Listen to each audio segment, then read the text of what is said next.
Ce soir, nouvelle édition de Questions publiques qui est depuis 2 ans maintenant. Depuis 2 ans, une manifestation organisée tous les mois et demi, donc co-organisée par le Conseil de développement. Donc vous avez ici le président infirme, Philippe Dick, mais il a juste l'épaule qui ne marche pas. Momentanément, tout le reste va très bien. C'est la communication de l'Ouest qui nous offre l'hospitalité, la revue Place Publique et depuis quelques éditions par l'agence d'urbanisme dans le cadre de sa démarche de réflexion collective Ma ville demain, Nantes en 2030.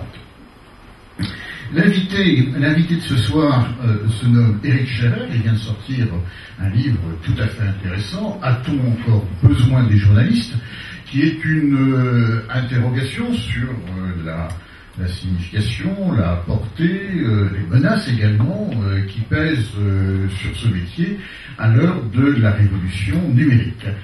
Éric Scherer est un journaliste chevronné, expérimenté, qui a notamment travaillé à l'agence France-Presse et à l'agence Reuters. Il a plusieurs postes à l'étranger, notamment aux États-Unis et en Asie, et il est depuis peu de temps directeur de la prospective et de la stratégie numérique du groupe France Télévisions. C'est avec lui que nous allons nous entretenir comme d'habitude, donc une conversation publique qui va durer à peu près 1 heure, et puis ensuite on va vous donner la parole parce que vous avez des tas de questions à lui poser, de contradictions peut-être à lui apporter ou de témoignages à formuler.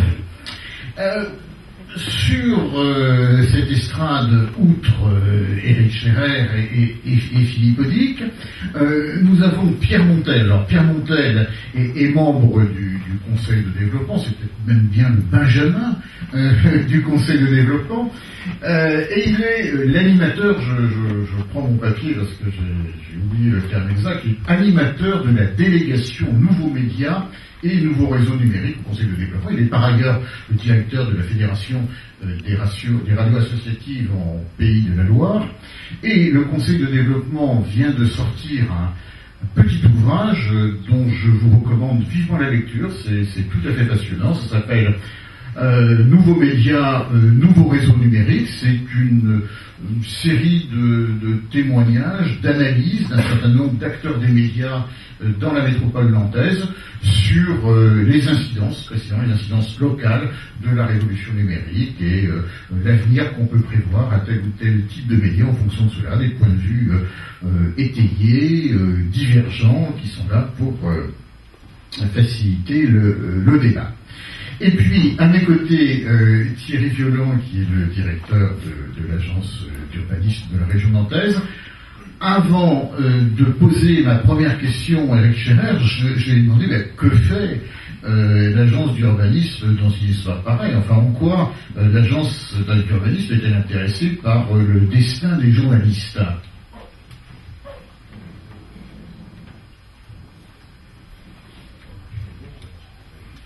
Oui, bonsoir à tous. En quoi l'agence d'urbanisme s'intéresse à cette question?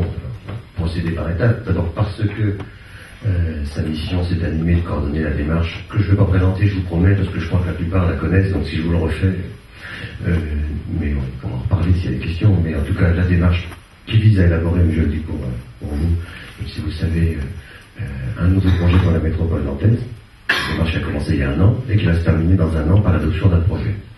Donc la question c'est pourquoi cette question, qui est en elle-même intéressante, mais pourquoi on la place aussi dans le cadre de la réflexion sur le nouveau projet pour la métropole. Je ne veux pas être très long, je vais simplement dire que derrière la question des journalistes, on l'a vu d'ailleurs dans toute cette période de travail, cette année de travail, d'échange avec les acteurs, avec les gens, il y a une question fondamentale. C'est la question de l'information. Et la question de l'information, je vais lui faire des raccourcis, c'est la question de la citoyenneté et c'est la question de la gouvernance. Donc, de toute façon, c'est comment aujourd'hui, dans ces sociétés complexes, on peut construire ensemble. L'information est centrale, et puis avec des éléments liés aux mutations, mais je ne vais pas développer, ça c'est votre métier de réfléchir à ces questions-là, et votre expérience aussi, liée aux mutations dans les médias. Bon, donc voilà pourquoi, effectivement, cette question qui peut paraître s'adresser qu'à quelques personnes, en fait, concerne de mon point de vue toute la société et donc intéressante à comprendre pour notre démarche, et c'est d'ailleurs la preuve s'il y a ces initiatives-là, mais je pense à d'autres aussi, notre débat qu'on a eu, Média 2030, qui rejoint un certain nombre d'acteurs qui sont dans cet ouvrage. Bon, voilà, on voit que cette question agite beaucoup, et c'est normal, elle agite au sens positif du terme. Parce que c'est vraiment une partie du vivre ensemble qui est en question derrière l'information. Et donc, par ailleurs, derrière le métier de journaliste. Voilà pourquoi je pense que c'est intéressant de regarder cette réflexion sous ce prisme-là de projet pour la métropole nantaise. Merci Thierry, c'est une opinion qu'on partage. Nous pensons nous aussi que le journalisme est une affaire trop importante pour être confiée aux seuls journalistes, que c'est une affaire qui mérite d'être portée sur la place publique, aux relevaux, et c'est bien pourquoi nous avons convié Éric Scherer à être des nôtres ce soir. Alors quand on vous lit, on se retrouve dans une sorte de tourbillon, de maelstrom. Vous décrivez avec force de détail vraiment la formidable mutation que nous sommes en train de vivre. Et puis quand on referme votre livre, quand on le repose, on prend un peu de distance, on réfléchit un peu et on se dit, après tout, qu'a-t-il voulu nous dire? Qu'est-ce qui a véritablement changé ces derniers temps? Est-ce l'apparition de nouvelles techniques? Est-ce la fin d'un modèle économique de la presse écrite généraliste, marquée notamment par la migration des annonceurs publicitaires vers d'autres médias? Est-ce une transformation des rapports sociaux, ou est-ce que c'est tout cela à la fois?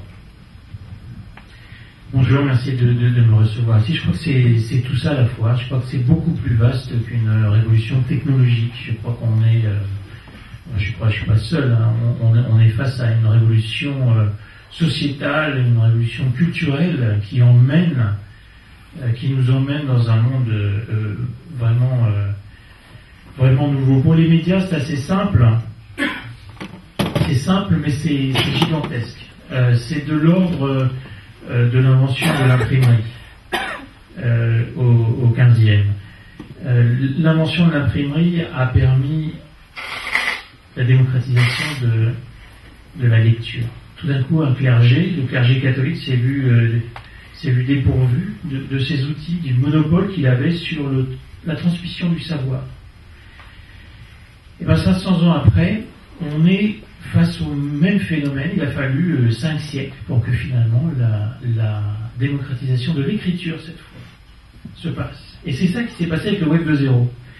Finalement, c'est pas le web des années 90 ou la fin des années 90 qui est la vraie révolution. La vraie révolution, c'est à partir du moment où chacun d'entre nous, chacun d'entre vous, tout le monde s'empare, prend le contrôle des outils de production et de diffusion des médias traditionnels. C'est à partir du moment où les journalistes, les médias classiques traditionnels se voient privés finalement du monopole qu'ils avaient sur ces outils que démarrent les vrais problèmes, les vrais ennuis et les conséquences de cette fin du monopole. Ça veut dire tout simplement que tout le monde aujourd'hui est devenu un média. Vous, en tant qu'individu, mais aussi la sphère publique, l'Élysée est devenu un média, la municipalité est devenue un média, les grandes entreprises sont devenues des médias, les sportifs, les artistes, les syndicalistes, les religions sont en mesure aujourd'hui de s'adresser directement à la population et au public sans passer par la case média, tout simplement parce que c'est possible. C'est possible parce que les outils de production et de diffusion ne valent quasiment plus rien. Il n'y a plus besoin d'avoir une imprimerie aujourd'hui pour écrire, pour diffuser sa connaissance, son savoir ou les informations qu'on détient. Il n'y a plus besoin d'avoir une station de radio pour diffuser des sons. Un simple podcast sur Internet suffit. Il n'y a plus besoin d'avoir une station de télévision aujourd'hui pour s'exprimer en vidéo. Je disais tout à l'heure, un iPhone dans sa poche, c'est une station de télé dans sa poche. On peut diffuser aujourd'hui en direct sur YouTube ce qu'on veut et être vu du monde entier, immédiatement. Il y a un peu le changement d'échelle qui s'est produit en quelques années seulement. Voilà. Je crois que c'est surtout ça. Le cœur de la révolution, c'est le fait que eh bien l'audience, le public, un petit peu tout le monde s'est emparé, a pris le contrôle de nos outils de production, mais aussi de diffusion, et s'en sert. La quantité de contenu de diverses qualités, pour en parler, la quantité de contenu numérique qui est aujourd'hui en train d'être produite est inimaginable, juste inimaginable. Je crois que c'est le patron de Google, Eric Schmidt, qui il y a un an disait que en 2 jours ou en quelques jours se crée aujourd'hui de manière numérique autant de contenu que depuis l'homme de Cro-Magnon jusqu'aux années 80. C'est tout simplement phénoménal. Voilà, donc il y a une énorme quantité, il y a du partage et il y a beaucoup de bruit et beaucoup de choses qui ne nous intéressent pas forcément. Justement, quand on parle de contenu, il me semble que c'est un concept particulièrement vague. Est-ce qu'on ne mélange pas les serviettes et les torchons, les carottes et les poireaux dans cette affaire? Vous dites qu'il y a un appétit de plus en plus grand, une soif de plus en plus grande du public vis-à-vis de l'information. Qu'appelez-vous information?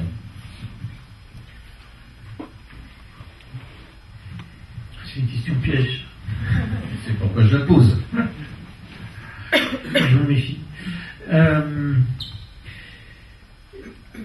Oui, non, j'aime pas trop la comparaison serviette et torchon parce que elle me plaît pas. Elle voudrait dire qu'il y a du journalisme professionnel de qualité, il y aurait des choses qui sont faites par l'audience qui seraient pas de qualité. Je crois pas du tout à ça. Je crois que les éditions, elles sont partagées désormais. On pourra parler de chacune d'entre elles si vous le souhaitez.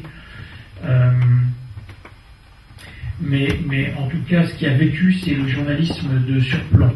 Et d'ailleurs, on pourra élargir le débat si vous le souhaitez. Mais le journalisme de surplomb, le journalisme de magistère, celui qui dit je parle, vous écoutez, et puis ça s'arrête là. On est dans la conversation, et heureusement.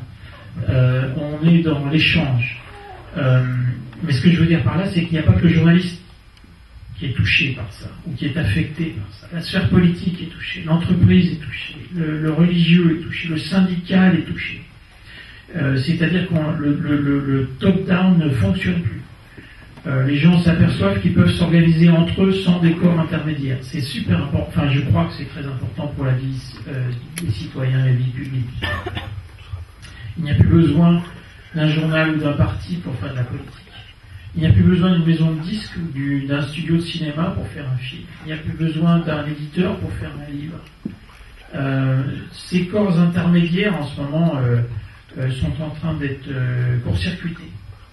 Ça pose des tas de problèmes. En tout cas, pour les médias, ça en pose beaucoup, les médias traditionnels. Alors, précisément, M. Sélution, à l'instant, vous distinguez 4 missions principales des journalistes. 1, la collecte des faits. 2, l'enquête et l'investigation. 3, le tri, la vérification, la hiérarchisation, la mise en perspective. 4, l'analyse et le commentaire. Et vous nous expliquez que la plupart de ces fonctions ne sont plus aujourd'hui le monopole des journalistes. Oui, je crois qu'à partir du moment où nous avons dû céder, avec pas forcément grand plaisir toujours, nos outils, et ces outils se sont répandus auprès de tout le monde. Prenons-les une par une, si vous voulez. La collecte d'informations, aujourd'hui, elle est forcément partagée avec l'audience. Aucune rédaction, aujourd'hui, ne peut concurrencer des millions de téléphones portables qui sont dans la nature, et ces téléphones portables ont tous des appareils photo ou des caméras aujourd'hui. Les gens ne gardent pas leurs images ou leurs films sur les disques durs ou sur les puces des appareils, ils les partagent. Ils les partagent massivement et les mettent en ligne. C'est un phénomène absolument nouveau, mais d'une ampleur phénoménale. Alors donc, la mission du reporter, de celui qui rapporte un élément d'information, cette collecte des faits, elle est forcément aujourd'hui partagée avec l'audience, qui souvent bat à plate couture les journalistes professionnels dans la narration d'un événement ou d'un fait divers ou d'un résultat sportif parfois. Ça, c'est quelque chose qui était connu depuis assez longtemps. Par exemple, des radios avaient systématisé ce principe en demandant aux auditeurs de parler en direct à l'antenne de tel ou tel événement survenu devant eux. Alors c'était très limité, comme le téléphone rouge d'Europe 1 par exemple, mais des choses extrêmement limitées, puis il fallait passer quand même par le média. Aujourd'hui, si vous assistez ou si des gens assistent à un événement, ils s'en fichent complètement de transmettre ça aux médias. Ils le balancent sur YouTube ou sur Twitter et puis ça se propage à une vitesse extraordinairement rapide. On n'est pas dans la même configuration de ce dont vous parlez. La même chose pour le courrier. On pouvait nous dire, mais avant il y avait le courrier des lecteurs. Le courrier des lecteurs, et donc on pouvait s'adresser aux médias, etc. Il y avait une conversation, c'est pas vrai du tout. Le courrier des lecteurs a été sélectionné, il était trié, il était biaisé, tout ce que vous voulez. Il n'y avait pas du tout de conversation. On restait dans le top-down, dans le surplomb, dans ce que vous voulez. Donc, pour revenir aux missions du journaliste, cette collecte, elle est partagée. La deuxième mission, l'enquête et l'investigation, qui est la mission noble des journalistes, en tout cas c'est pour ça que souvent les journalistes font ce métier, malheureusement on a de plus en plus de mal à mener à bien cette enquête parce que l'argent manque, les finances manquent dans les rédactions, on a dû couper, on a moins de ressources pour mener à bien cette enquête et ces investigations, et cette mission-là, malheureusement, elle est menacée, et finalement, elle est aussi partagée. Parce qu'on s'aperçoit que de plus en plus, ce sont des ONG qui réalisent cette mission d'enquête, d'investigation. Ça peut être des citoyens, ça peut être des blogs, avec des moyens divers et des réussites diverses. Mais je prends souvent l'exemple aux États-Unis. On s'aperçoit aujourd'hui que ce ne sont plus les grands médias traditionnels qui sortent les vrais, qui divulguent, qui essayent de mettre en lumière des choses que d'autres veulent cacher. Ce sont souvent des opérations éditoriales dédiées à ça, qui sont financées par des mécènes, qui sont financées par des fondations, et parfois, je le disais, par des ONG. Le souci de ça, c'est évidemment les agendas qui sont cachés derrière, qui ne sont pas toujours clairs. Mais après tout, un média aujourd'hui financé par des groupes d'armement n'ont pas forcément des agendas très clairs non plus. La troisième mission, je la laisse un peu à part, parce que je vais en parler un peu plus longuement. Il nous reste la quatrième dont vous avez parlé, qui est celle de l'analyse et du commentaire. Cette mission-là, elle est partagée aussi, qu'on le veuille ou non. Jusqu'à présent, les experts qui produisaient les meilleures analyses ou les meilleurs commentaires sur l'information passaient par les colonnes d'un journal, passaient par une émission de télévision, un plateau de radio. Or, ces experts, ces analystes, ces spécialistes, ils n'ont plus besoin de passer par là. Ils ouvrent un blog, ils ouvrent une chaîne sur YouTube, ils s'expriment directement. Et donc, si le public veut profiter de leur analyse, de leur expertise, ils n'ont plus besoin nécessairement de passer par le média qui faisait le médiateur, justement. Donc reste une quatrième fonction, le tri, la vérification, la hiérarchisation, la mise en perspective. Alors celle-ci resterait-elle l'apanage des journalistes? Je le crois que ça reste aujourd'hui l'atout assez incopiable du journaliste professionnel. Celle de trier, celle de vérifier, celle de réduire le bruit. On est tous, on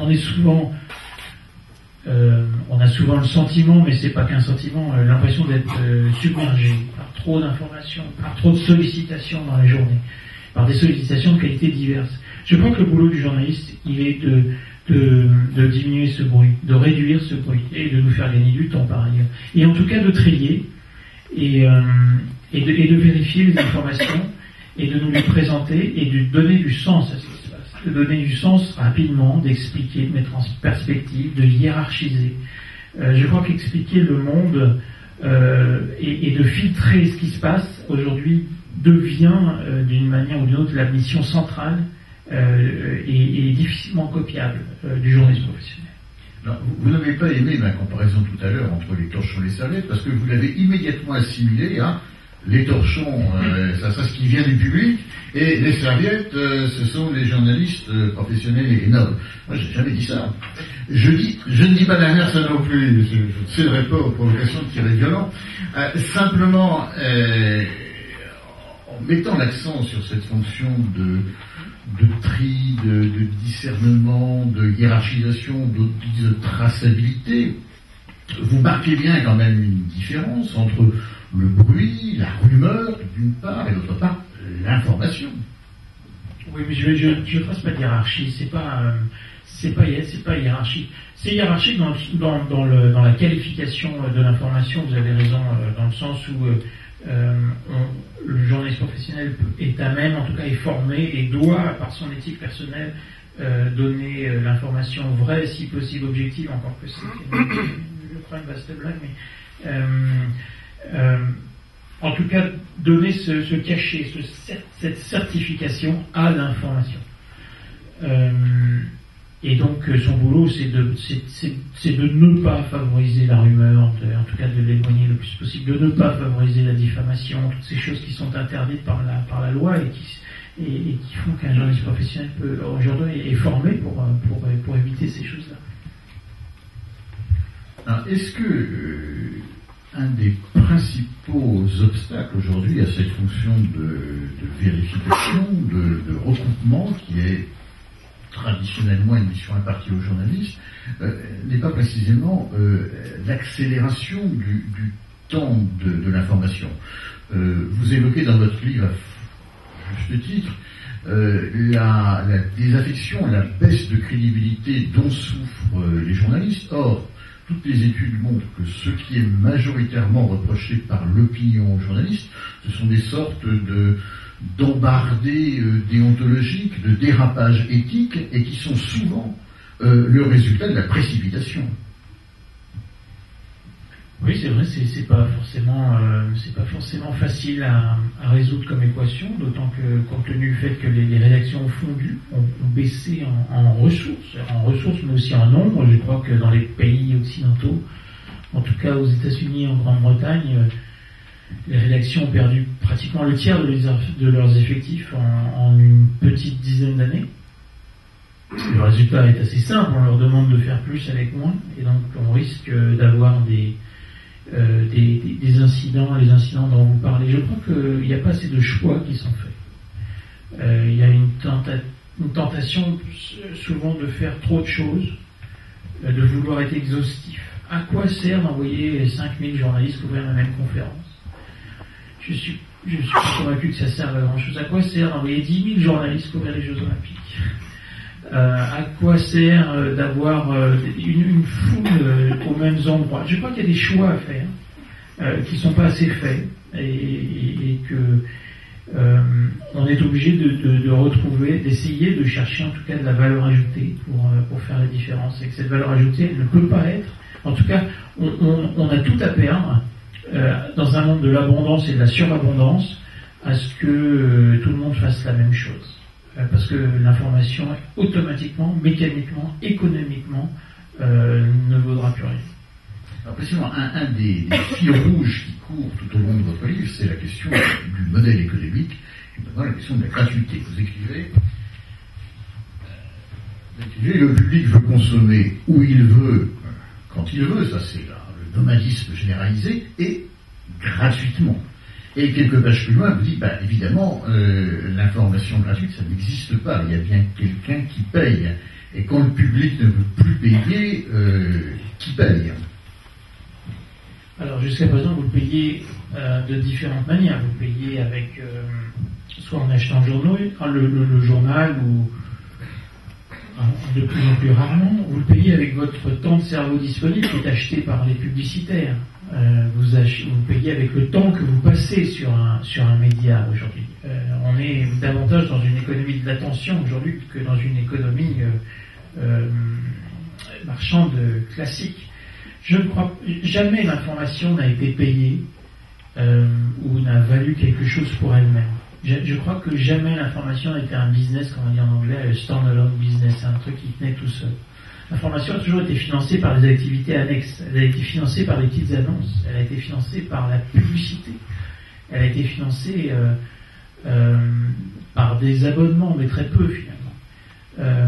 Et donc il faut retrouver des activités annexes. Et c'est pas facile, parce que quand la publicité migre sur Internet, elle perd Elle perd beaucoup en prix et donc il est difficile de la financer.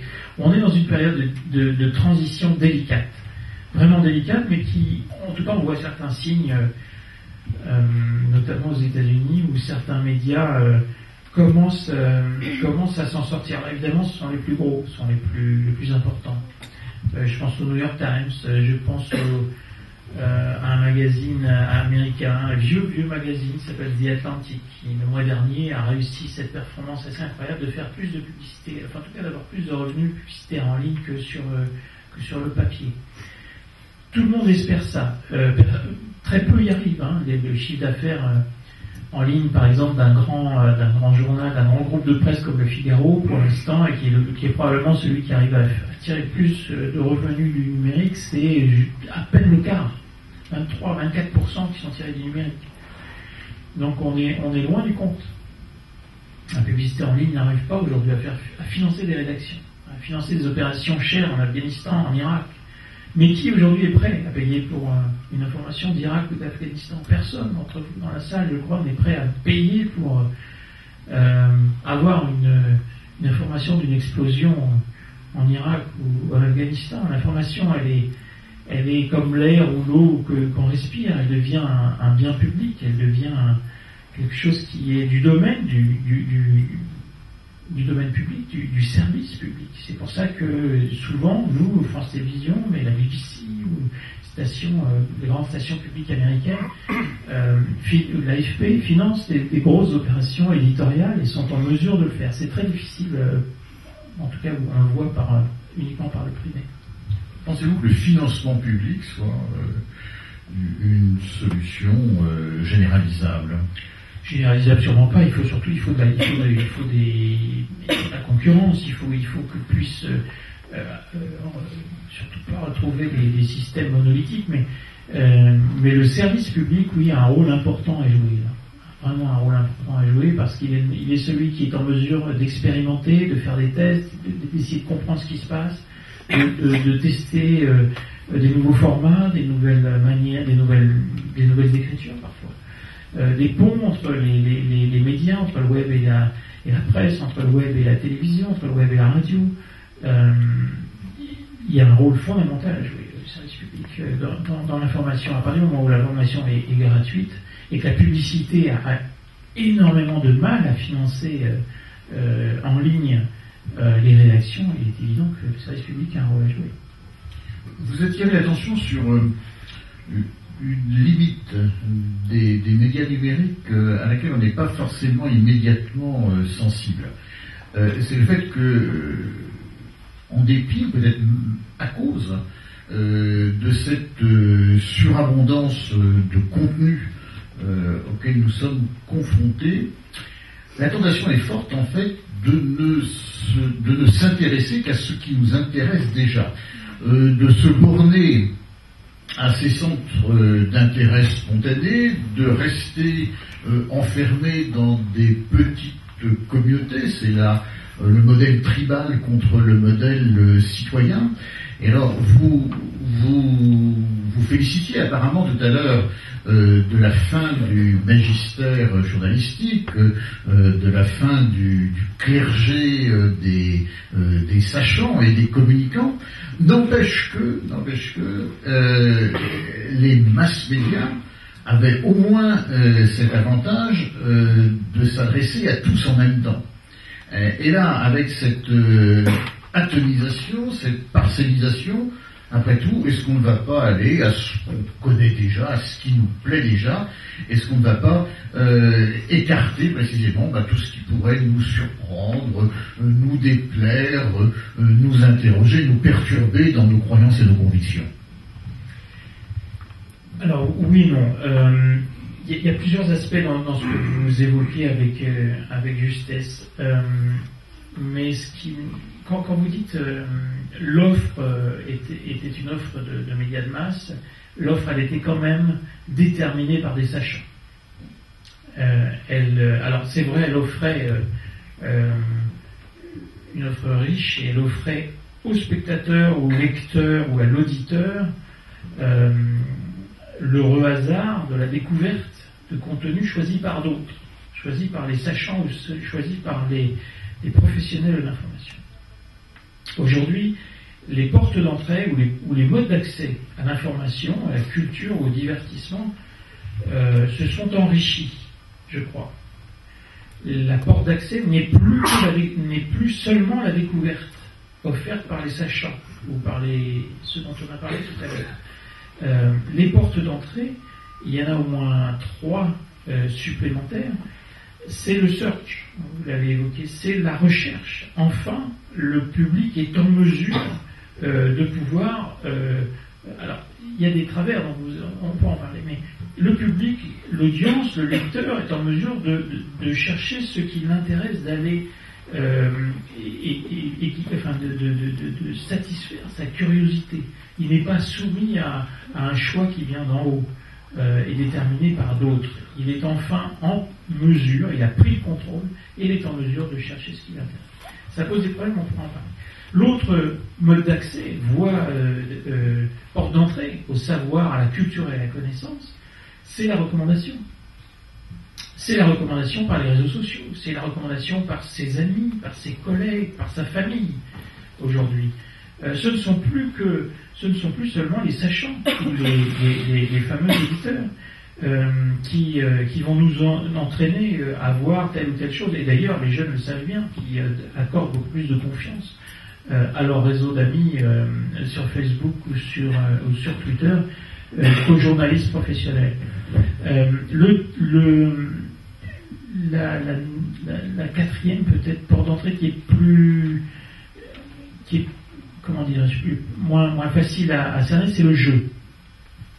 On s'aperçoit que le jeu, qui est un phénomène de toutes les civilisations, est aujourd'hui une porte d'entrée assez importante vers les contenus culturels et de divertissement, et qu'il ne faut pas négliger, en tout cas qu'à la télévision il ne faudra pas négliger, probablement d'ailleurs certains des géants de l'informatique en font leur porte d'entrée principale, je pense à Microsoft, avec ses produits. Alors, vous dites, avec raison, je crois qu'il y a des problèmes à ça. Des problèmes. Moi, je crois qu'il n'y a pas trop de problèmes, parce que je pense que 4 portes d'entrée ou 4 modes d'accès plutôt qu'une, c'est mieux. N'empêche que, je vous interromps 30 secondes, que vous écrivez « Ce qui est bon pour le web ne l'est pas forcément pour la démocratie ». Ah oui, non, mais là, vous mélangez, là. Je ne crois pas, parce que je crois que c'est exactement le même sujet. Non, c'est pas le même sujet. Ce dont vous parliez tout à l'heure, je parle pas de la démocratie. Ou c'est un peu le même sujet, je vois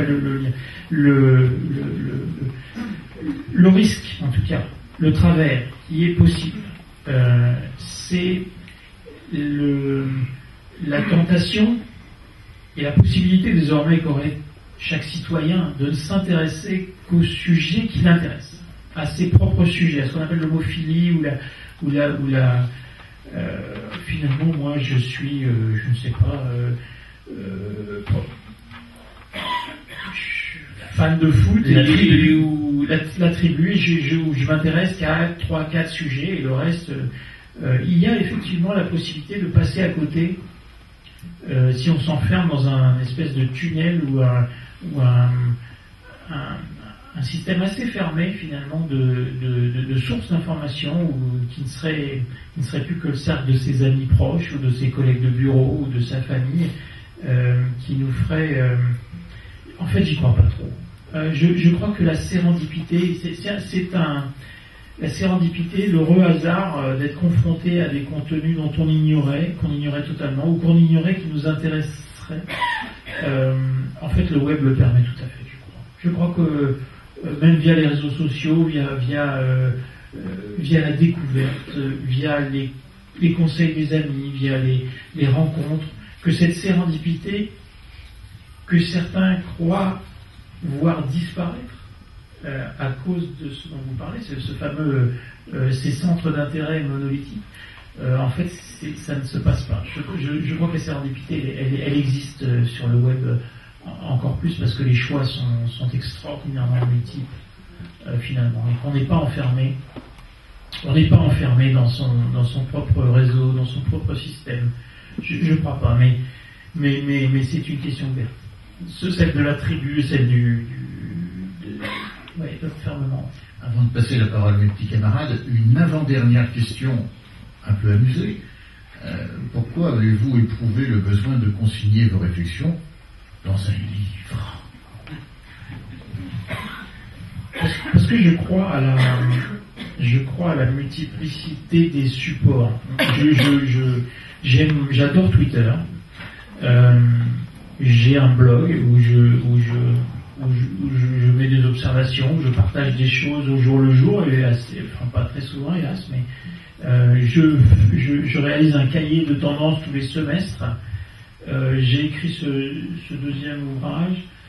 Il y a des temporalités différentes pour la réflexion et pour la communication. Je crois qu'on peut tweeter instantanément, on peut s'arrêter tous les 6 mois sur une réflexion, ou un peu plus de manière plus espacée pour un ouvrage. Je crois que c'est pas incompatible aujourd'hui. Maintenant, si votre question est est-ce que l'arbre à mort va disparaître, c'est quand même assez probable. Après le format. Après l'avant-dernière question amusée, la dernière question étonnée.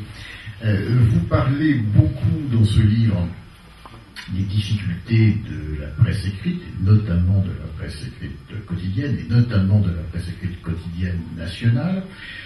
Vous parlez très peu de la radio et quasiment pas, alors que vous travaillez à France Télévisions, de la télévision. Pourquoi la télévision et la radio ne seraient pas menacées par les nouvelles technologies numériques? Alors, une raison toute simple. Sur la télévision, j'ai écrit ce livre avant d'arriver à France Télévisions. Donc, je ne connaissais pas très très mal le monde de la télévision. Et donc, c'était pas l'occasion d'en parler. J'étais vraiment plutôt sur la presse écrite dans une agence de presse. Et donc, je suivais vraiment ces questions-là. Un mot sur la radio avant de venir à la télévision. La radio, je crois que la radio est probablement le média qui s'en sort le mieux aujourd'hui vis-à-vis de la révolution numérique. Et peut-être nos amis ne seront pas d'accord, mais la radio, elle résiste bien pour pas mal de raisons. D'abord parce qu'elle se consomme en mobilité, ce qui n'est pas forcément le cas de tous les autres médias. Elle permet aussi le multitasking, qui est un des facteurs à l'œuvre dans la consommation. Ça veut dire en français faire plusieurs choses en même temps. Voilà, mais on a la multi-activité, si vous voulez. La multi-activité qui est un phénomène majeur dans la consommation de médias aujourd'hui, ce qui permet à la télévision de continuer à voir sa consommation augmenter. C'est pas parce qu'on fait des meilleurs programmes, c'est parce que les gens font autre chose en même temps. Enfin, pour arriver à la télévision, et pourquoi c'était pas là-dedans? Tout simplement parce que la révolution, la vague Internet, le tsunami n'était pas arrivé sur la télévision, et qu'il arrive, et c'est pour ça que j'ai rejoint la télévision. C'est parce que la révolution qui se prépare, la disruption qui se prépare dans la télévision risque d'être peut-être plus ride et peut-être plus rapide que dans la presse ou la musique. C'est une disruption qui va se produire dans les mois et les années qui viennent, tout simplement parce que la télévision va être reliée à l'Internet. Vous ne l'avez pas encore, c'est un usage qui n'existe pas encore, mais qui est en train d'arriver avec ce qu'on appelle les télévisions connectées.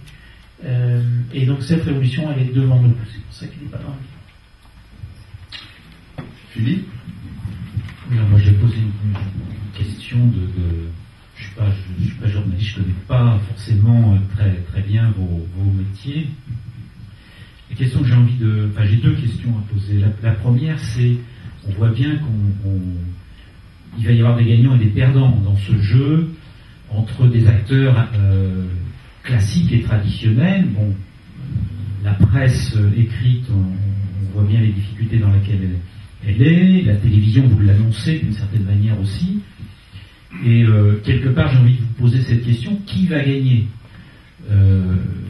entre, je veux dire, ces médias traditionnels, les acteurs de l'Internet, et ma question va être prolongée par une autre.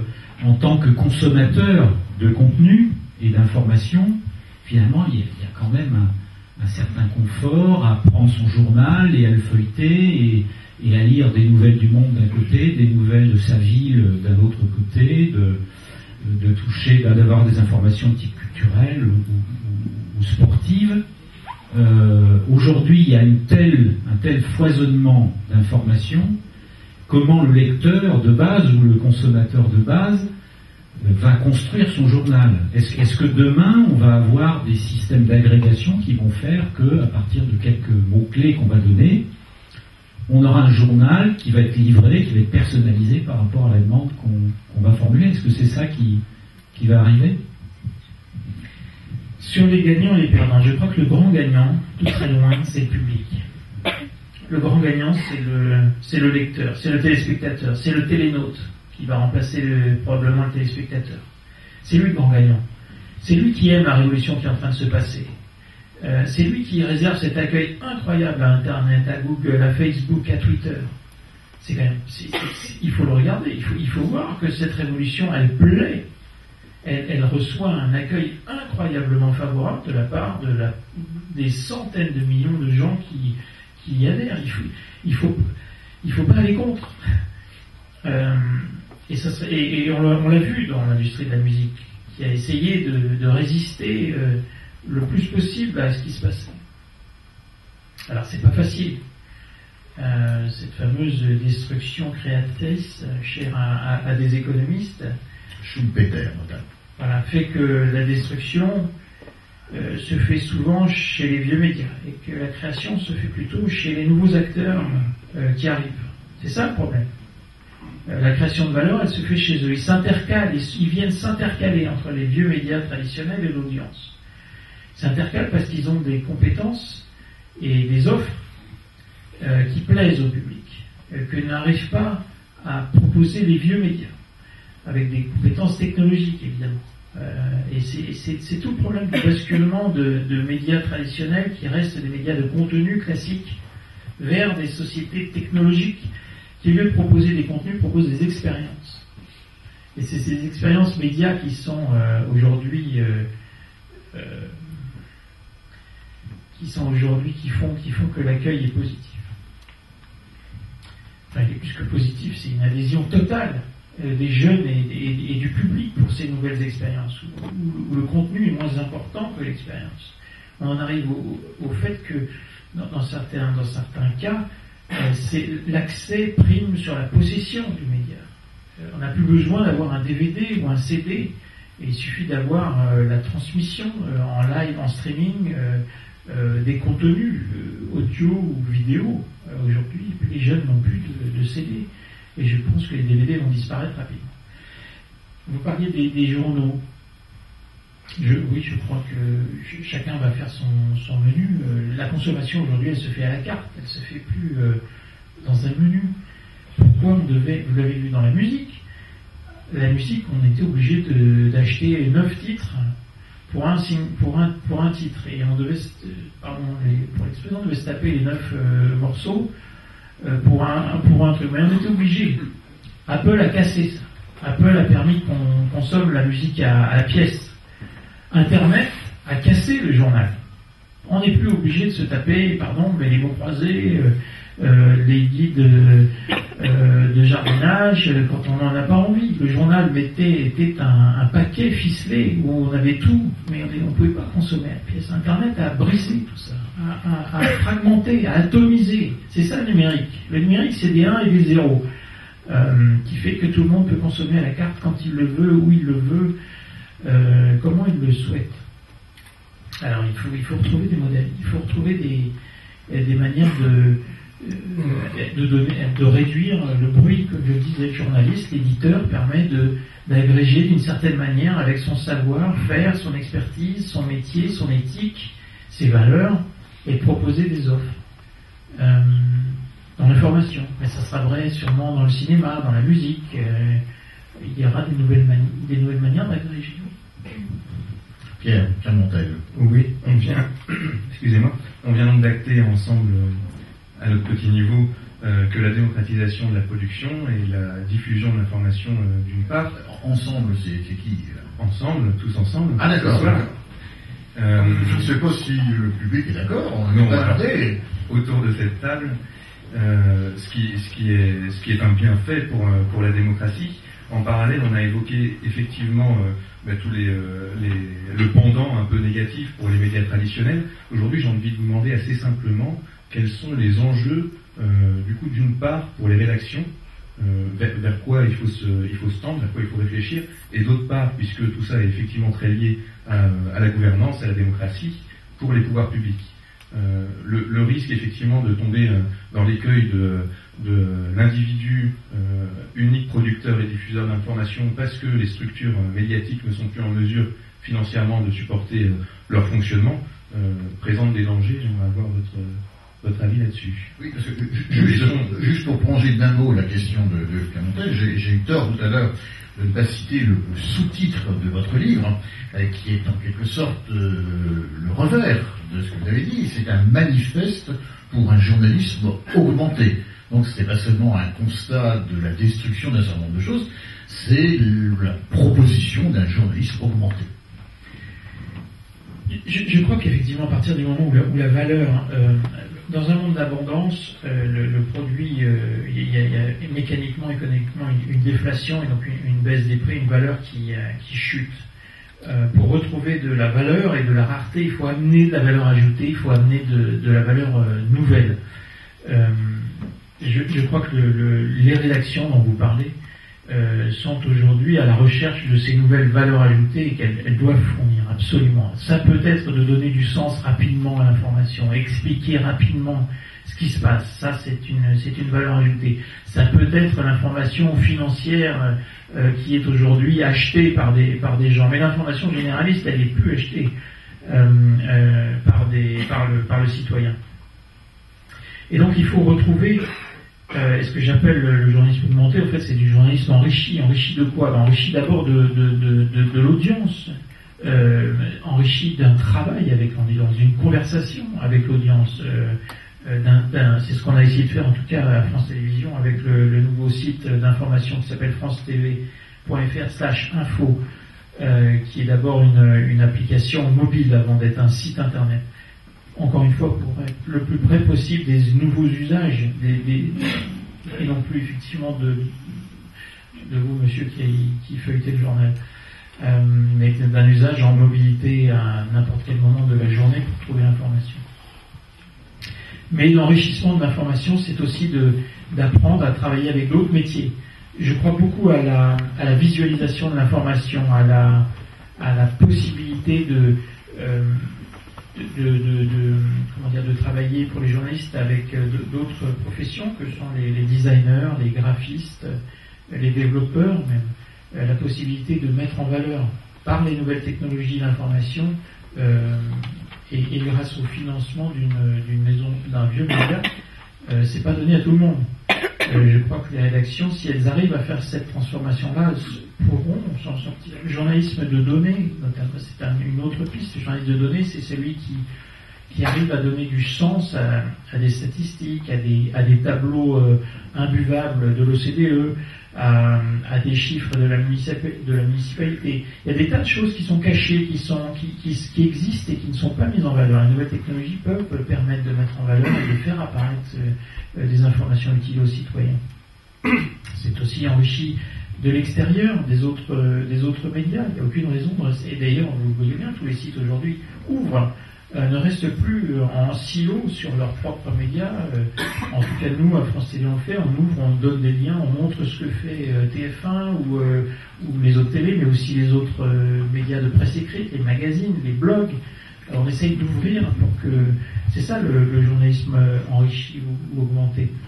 Augmenter de nouvelles technologies, augmenter de nouveaux métiers, augmenter de l'audience, augmenter de la formation. Il y a un besoin de formation dans les vieux médias qui est absolument phénoménal, mais il n'y a pas que dans les vieux médias.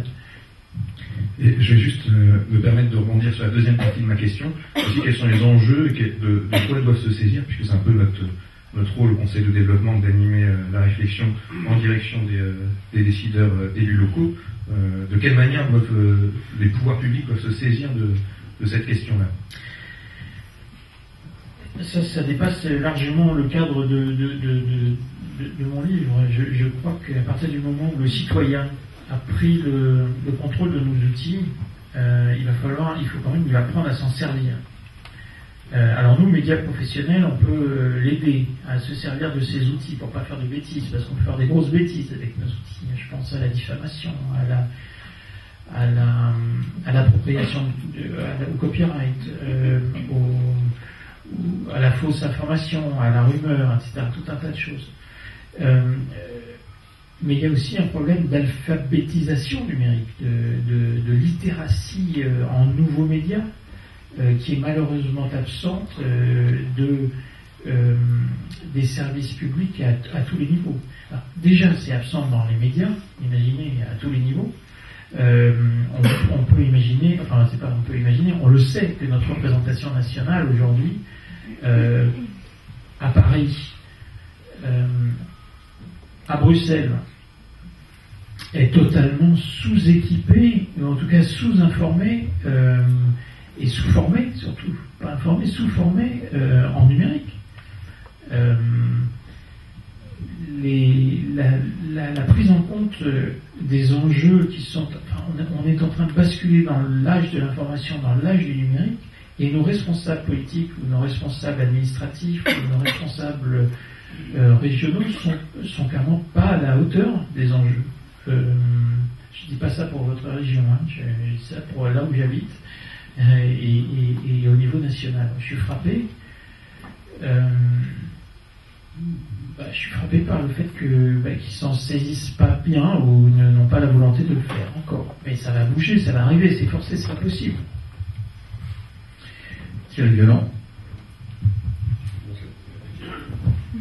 J'avais une question, mais enfin qui était presque dans ce fil-là, mais je voulais revenir justement, vous l'avez fait là, dans votre réponse sur la question que ce qui fait société, c'est aussi les valeurs. Donc là, il faut un minimum de valeurs et de principes qui peuvent être en mouvement technologique. Ça n'empêche pas, vous en avez cité quelques-uns concernant le journalisme en tout cas. Éviter la rumeur, la diffamation, mais du coup je vais revenir à ce que vous disiez sur le journaliste. Et dans ce bruit, c'est ça. Bien, ça c'est certain. Ça c'est sûr, vous disiez vous disiez la valeur ajoutée du journaliste, c'est de le réduire d'une certaine façon, tout à l'heure. Hein. En tout cas, j'en ai dans vos 4. Et moi, je prenais un autre angle. Alors, il y a la question de la citoyenneté, mais j'avais envie de 30 secondes, mais ça rejoint pour ça. Vous interroger sur la question des plus jeunes. Parce que, en fait, même nous qui sommes relativement jeunes, même Pierre, qui est très jeune, et moi aussi, au final, on est en train d'apprendre des nouvelles technologies, mais on avait déjà un peu appris l'information. Je vais dire. Et maintenant, je vois les enfants, les miens, hein, les plus petits, ils sont c'est d'abord l'outil, et l'information, du coup, elle arrive, c'est-à-dire qu'il n'y a pas eu spontanément, en tout cas, naturellement, de filtre. Alors, faire le tri, c'est que vous le fassiez, mais c'est aussi, surtout que les choses que vous l'expliquez assez bien, qui vont s'accélérer, les mouvements qui sont encore en cours, c'est devant nous presque, hein, on est qu'au début. Et donc, du coup, c'est la question, pas seulement de la maîtrise de l'outil, c'est la question de la capacité à faire le tri aussi dans l'information. Bon. Et ça, c'est la question d'éducation. C'est pour ça que je pensais moins à nous, même si l'éducation, l'information, c'est pas pour tout le monde, mais enfin, je pense aux plus jeunes, qui ne peuvent pas se laisser, me semble-t-il, enfin qu'on ne peut pas, me semble-t-il, sans interrompre le mouvement, mais simplement les laisser se balloter au gré de leur PSP, du site web, etc., à qui on doit essayer de donner quelques repères, et qui ne sont pas forcément les mêmes que ceux qu'on a eu à l'école, j'ai envie de dire, parce que du coup, la société change.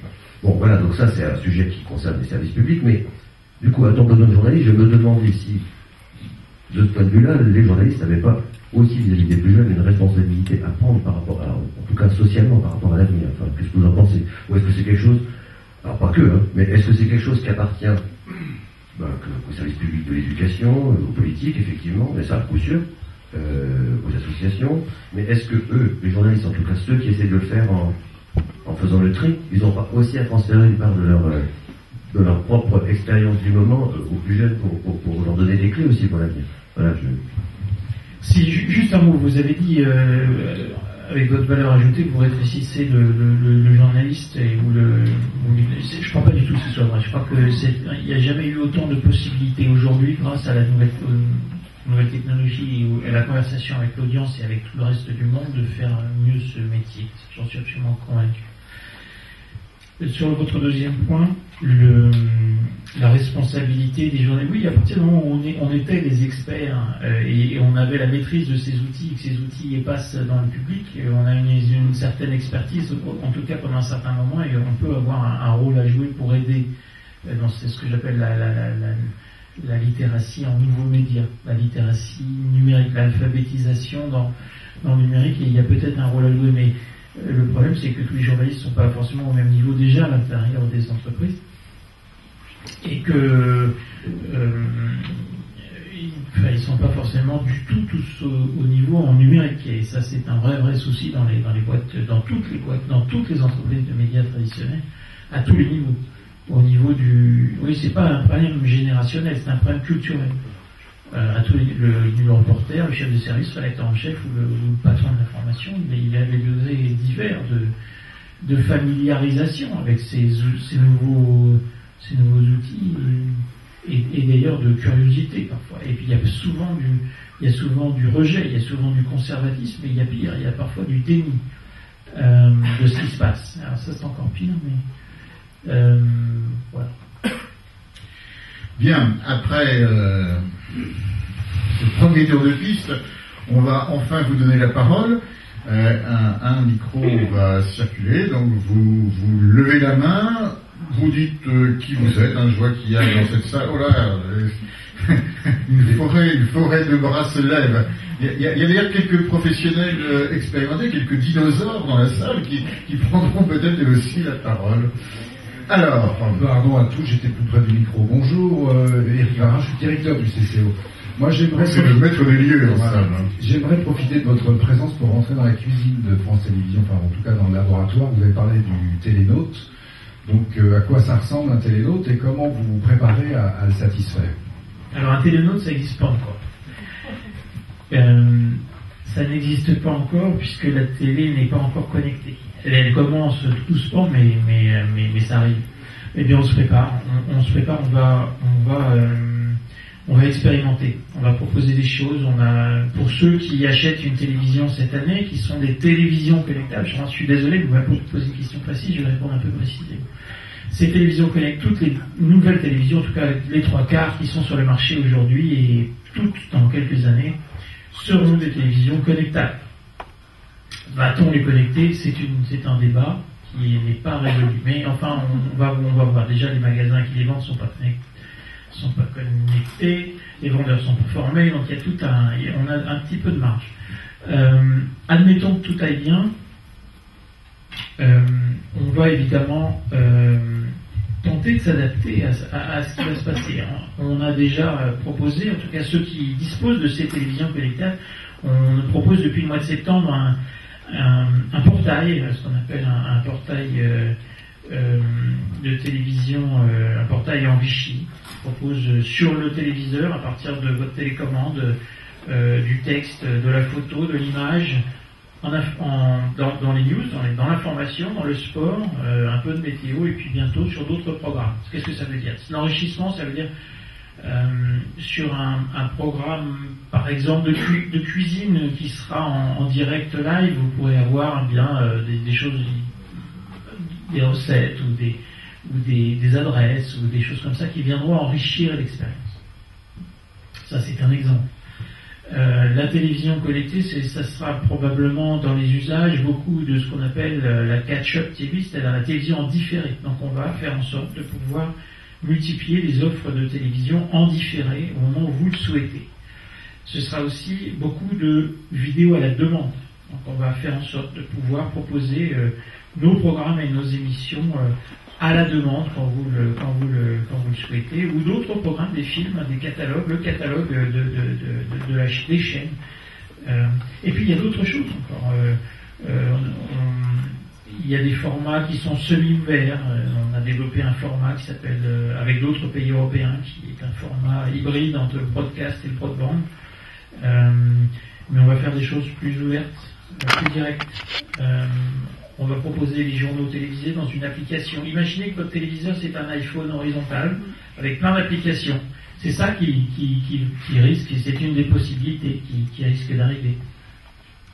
Imaginez donc que sur ce cet iPhone horizontal qui est devenu votre téléviseur, les chaînes de télévision soient un peu noyées et perdues. Ça va pas nous plaire, ça. Et ça risque d'arriver. Mais il y a d'autres scénarios plus optimistes. Moi, je crois beaucoup qu'Internet va plutôt enrichir la télé. L'enchanter va proposer des choses plus riches, plus belles, plus fortes. Donc, on n'est pas... Il y a des scénarios gris, il y a des scénarios plus roses. Et en tout cas, on va multiplier les essais, l'expérience. C'est devant nous. La télé, c'est vraiment une aventure qui ne fait que commencer. Le journalisme augmenté, j'ai tendance à le rapprocher d'une conférence qu'on a eue dans cette salle il n'y a pas très longtemps avec votre collègue Hervé Brusini, que vous connaissez bien, et qui lui s'interrogeait sur le panurgisme des médias, le fait que tous les médias, les grands médias, disent la même chose. Et l'un des éléments qu'il mettait en avant, c'est que le journalisme était passé un peu du terrain, du fait divers, l'a transformé en fait de société, c'est-à-dire qu'aujourd'hui, le moindre événement, que ce soit un accident à une gare de barrière, que ce soit la paternité à plus de 60 ans, etc., ça devient non pas un fait divers, en quelque sorte, ou enfin un crime, ou autre, ça devient un fait de société. C'est-à-dire que sur l'information elle-même, on fait intervenir des experts, on fait intervenir des sociologues, des analystes, on fait des calculs statistiques, etc. Donc, est-ce que la valeur ajoutée, c'est en fait ce qui existe déjà et qui fait que finalement l'information est uniforme, tout le monde dit un peu la même chose, ou est-ce que c'est en fait d'autres pistes? Votre collègue dit effectivement il faut revenir au terrain. J'ai cru comprendre que vous désignez d'autres pistes, mais je voudrais peut-être avoir davantage de précision pour bien savoir que vous n'êtes pas en contradiction avec votre collègue. Non, je suis pas du tout en contradiction avec lui. Moi, ça me désole ce que vous me racontez, et donc je me reconnais pas là-dedans. En tout cas, dans ce journalisme-là, c'est pas celui-là que je veux, parce que c'est pas du journalisme à valeur ajoutée, justement. C'est pas du journalisme enrichi, c'est pas du journalisme augmenté. Moi, le journalisme augmenté auquel je pense, c'est celui qui aurait pu nous dire un petit peu mieux, ou aurait pu voir arriver un peu mieux la crise financière. C'est celui qui aurait pu voir arriver un peu mieux les changements climatiques. C'est celui qui aurait pu voir arriver un peu mieux et nous dire un petit peu avant, même ces derniers mois, les phénomènes des indignés ou dans différents endroits du monde. Voilà le journaliste qui m'intéresse. Je crois qu'on est d'accord, donc... Monsieur. Oui, bonjour Philippe Bertrand. Moi, je suis autant là comme citoyen que par rapport à mon domaine professionnel. Je travaille dans les politiques publiques de la jeunesse et de la cohésion sociale. Je vais partir de deux faits. D'abord, en tant que personne consommatrice d'informations, moi, j'en peux plus de ce journalisme, du dossier de presse et du communiqué de presse, et de ce journalisme de l'expert dont vous venez de dire magistralement qu'en s'invitant entre soi et dans cette endogamie, on passe magistralement à côté des véritables faits de société. Alors en tant que tel, je suis très content, c'était une bonne attente de voir que sur le plateau, il y a M. Violent, parce qu'effectivement, d'avoir placé l'information en regard de la gouvernance du collectif, et donc d'avoir posé le rôle du journaliste dans son rôle de médiateur, quoi. Si je fais un parallèle, on me posait ma question aussi avec ce qu'on vit dans le milieu professionnel, à savoir la gouvernance par le courriel. Je veux dire, on est tous en train de vivre, j'échange avec des gens qui ont une situation comparable aux miennes, on vit tous la même chose, que ça part dans tous les sens, et si à un moment donné, on ne met pas le courriel à sa juste place, on expose tous les modes de gouvernance et ça part dans tous les sens. Parce que la question, pour moi, ce soir, ils ont dû me poser, c'est quel est l'impact de toute cette révolution-là sur les enjeux de transformation sociale, qui sont une meilleure information du citoyen pour mieux comprendre les enjeux publics, et ensuite la décision publique. C'est d'ailleurs en ce sens que j'avais répondu à l'enquête sur ma ville demain, en développant notamment par rapport à mon secteur professionnel, la vie associative et le milieu sportif, la nécessité de développer là où les citoyens se rencontrent encore en live, la capacité à s'éduquer mieux sur ces choix publics qui ne doivent plus être des sommes d'intérêt individuels. Oui, non, en tout cas, ce qu'il y a de sûr, c'est que je pense que ce que vous avez dit tout à l'heure, je ne sais plus la formule exacte, mais j'ai noté sur on est des journalistes de surplomb. Et du coup, rejoint ça, rejoint en tout cas de certaine façon les questions que, dans la réflexion sur un projet, il y a évidemment des questions fondamentales sur le fond, est-ce qu'on fait quel type de transport public, comment on adapte, est-ce qu'on fait un certain nombre de questions, comment on développe les énergies renouvelables. Bon, il y a une question sur comment on vit ensemble, comment on construit ensemble. Donc du coup, il est certain que, en tout cas c'est très présent dans le projet, je crois que j'ai essayé de le faire passer, mais je crois que ça s'est passé en tout cas comme question, c'est la question politique, vous l'avez évoqué tout à l'heure, au sens large d'ailleurs, du coup, pour le politique, mais politique au sens large, c'est-à-dire comment aujourd'hui on construit et on se met en situation de se gouverner nous-mêmes, enfin collectivement, je vais dire, c'est pas l'autogestion, hein, je ne suis pas un fan de l'autogestion, il faut bien à un moment donner des responsabilités, mais autrement. Et c'est vrai que du coup, on essaye, la façon de construire le projet, c'est une façon d'expérimenter aussi cette vaste échelle, une façon, je dis, de co-construire le projet, même si au bout du compte, il faut faire des choix, donc les élus décideront. Mais je pense que la question de l'information et de la façon de communiquer, comme par exemple la construction de notre projet, qui est pas simple, hein. Comment faire passer l'information dans le bruit, comment déjà rien que, regardez, on est sur un territoire 600 000 habitants, c'est à la fois pas beaucoup, hein. À la fois beaucoup. Rien que le fait d'arriver dans ce bruit à faire que des citoyens sachent qu'à un moment donné, en allant une démarche, vous peuvent dire leurs mots. Ça paraît rien, quoi, parce que on fait des articles dans le journal, il y a Internet, mais bon, ça va, ça commence à aller mieux là, au bout d'un an. Mais un an, hein, quasiment, avant que, grosso modo, du bruit ait émergé cette idée, je peux dire mon mot. Donc, du coup, je dis juste cet exemple-là, et encore, hein, non, je trouve que ça fonctionne mieux, mais je suis sûr que si je vais dans la rue, je pose des questions, vous savez, la démarche ma ville demain. Alors, j'ajoute en 2030, ça commence à marcher un peu, parce que c'est une question aussi de...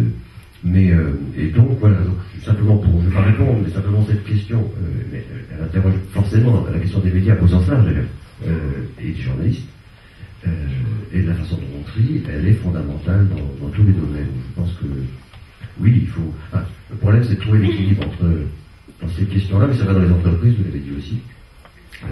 Comment à la fois à un moment donné, enfin je crois, là, c'est pas un point de vue personnel, il faut quand même qu'à un moment donné quelqu'un ou quelques-uns au choix qui décide. Alors simplement ils décident pas comme ça parce que voilà, parce qu'ils ont un mandat seulement, parce que et la façon d'exercer, et la façon d'exécuter leurs propres décisions, si je veux dire, voilà. Donc tout ça c'est une vraie question qui nous interroge tous. Et là du coup il y a un débat à avoir entre les politiques, enfin tous les corps constituants, enfin entre les corps constitués, ce qu'on appelle ensemble, parce qu'ils ne peuvent plus faire pareil. Et ça je rejoins ça, je pense que c'est une vraie préoccupation, mais ça rejoint effectivement les questions d'information qui du coup sont fondamentales. Comment communiquer entre nous? Parce que, je dis ça, pardon, je suis un peu long, mais parce que on a une autre question, si peu. Oh bah ça m'arrive, vous savez, j'avais dit que je me disciplinerais. Non, mais parce que c'est la question, quand on veut construire collectivement, il faut pouvoir échanger ensemble. Et alors quand on est dans cette famille, c'est déjà pas simple. Mais dès que les échelles augmentent, on a besoin de médias justement, parce qu'on ne peut pas se rencontrer à 300, à 400 tous les matins. Donc voilà, donc on a des vrais sujets là, de citoyens, je vais dire, démocratiques en fait. C'est juste en 30 secondes, c'est aussi un sujet que le Conseil de développement essaye d'aborder. La question de la production et de la diffusion d'informations sur un territoire, qui est forcément quelque part, qui doit intéresser nos responsables et nos décideurs. Donc c'est le sens du travail que notre délégation Nouveaux Médias, Nouveaux Réseaux Numériques essaye de faire. C'est à la fois de la formation pour les membres du Conseil de développement, mais c'est aussi une interpellation vis-à-vis des décideurs et des politiques, avec les questions qu'on a déjà évoquées, comme la libération des données publiques, pour que le citoyen puisse à la fois avoir accès à des données. Évidemment, elles sont publiques, a priori, il peut avoir accès, mais elles sont pas forcément faciles d'accès en l'occurrence, et cette libération des données publiques doit permettre aussi aux citoyens de mieux comprendre comment fonctionne la gouvernance du territoire. Alors on essaye d'y travailler également à notre niveau. Oui. Et bonsoir. Alors moi je suis journaliste à France 3, donc pour France Télévisions ici, et j'avais une petite question, je vais réagir par rapport à ce que vous disiez du journalisme à valeur augmentée qui... Dans le micro. Je le fais pourtant. Monsieur disait qu'il était journaliste à France 3, voilà, et qu'il avait une question à poser sur le journalisme augmenté. Voilà.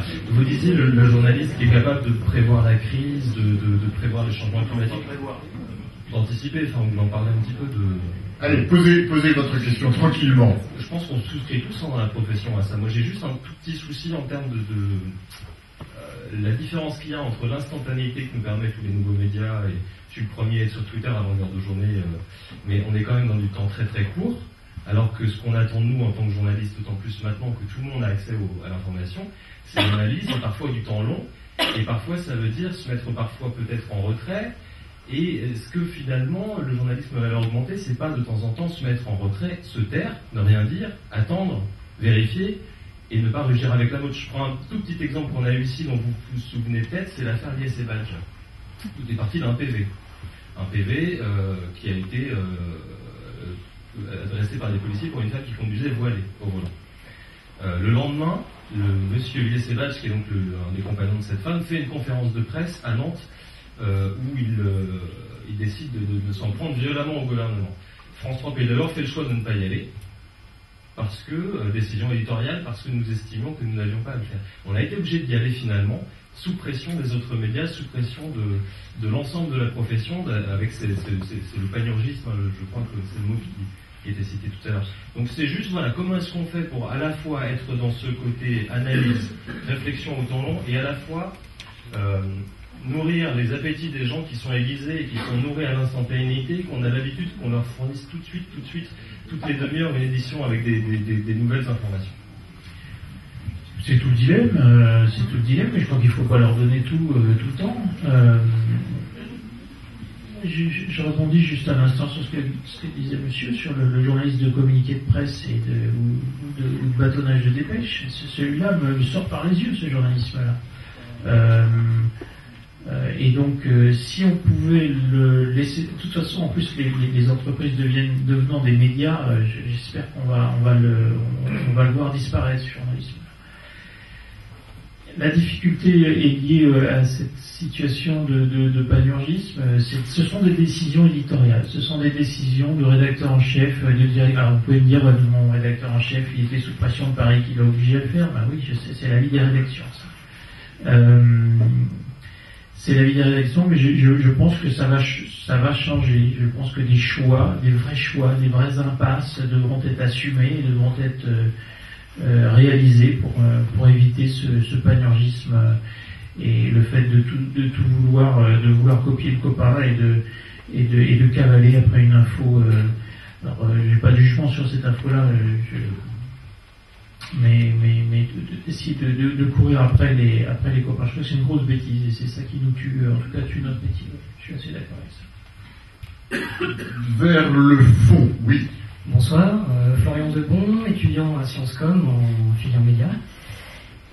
J'ai deux grandes interrogations. Alors la première, on voit que TF1 s'associe avec Facebook, que Canal+ se lance dans la SVOD, que les médias ont dans la SVOD, donc la VOD. Pour les traduire en français. La vidéo à la demande par abonnement.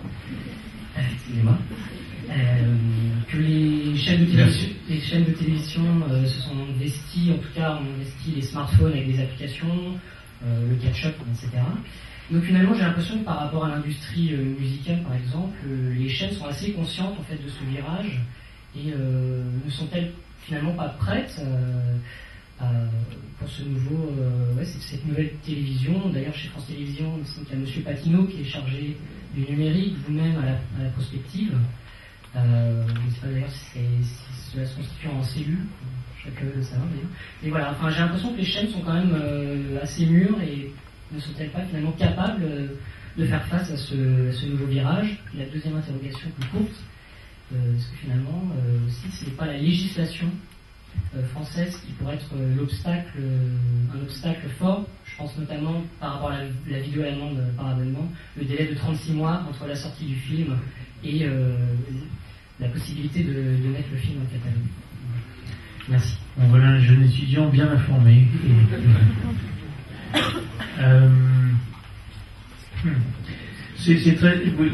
Vos questions sont très pointues, alors, mais aussi délicates.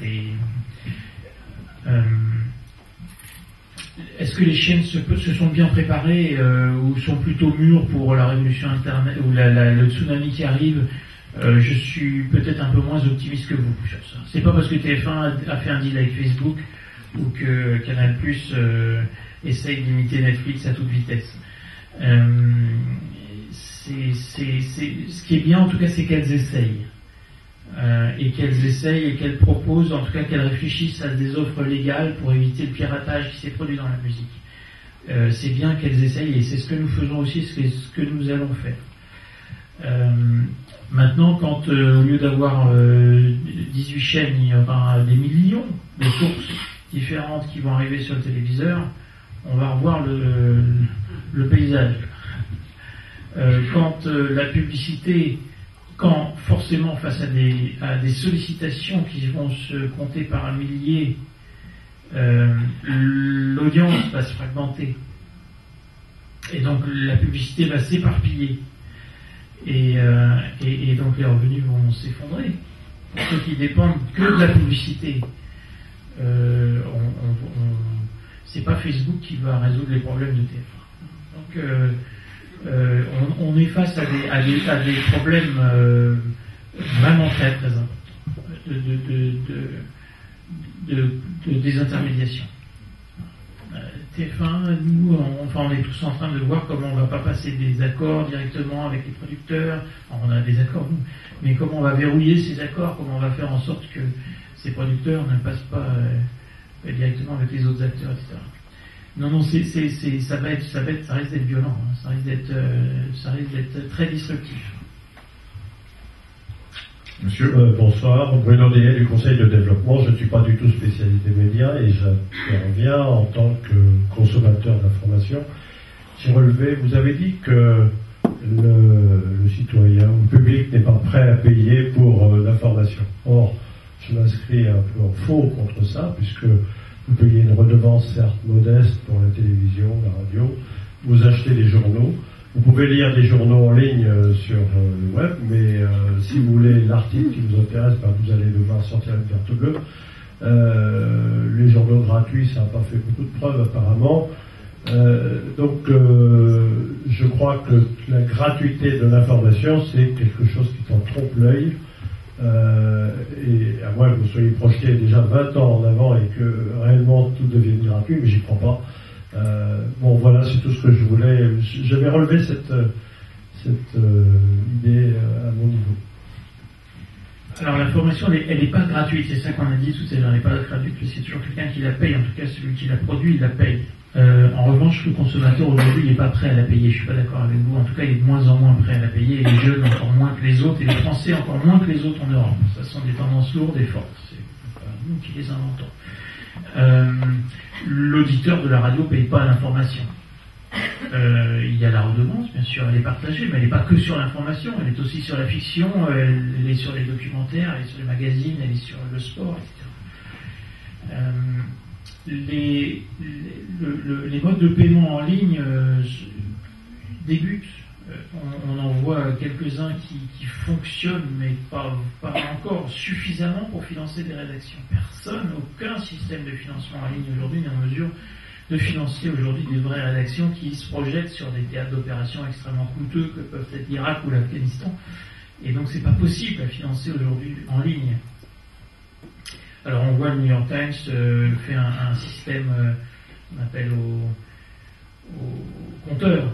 Vous avez un système qui fait qu'au bout d'un d'abord c'est gratuit, puis ensuite c'est payant. Le problème c'est que à partir du moment où vous avez une multitude de possibilités d'avoir cette information gratuitement, c'est difficile de la faire payer. Voilà, c'est aussi bête que ça. C'est la loi de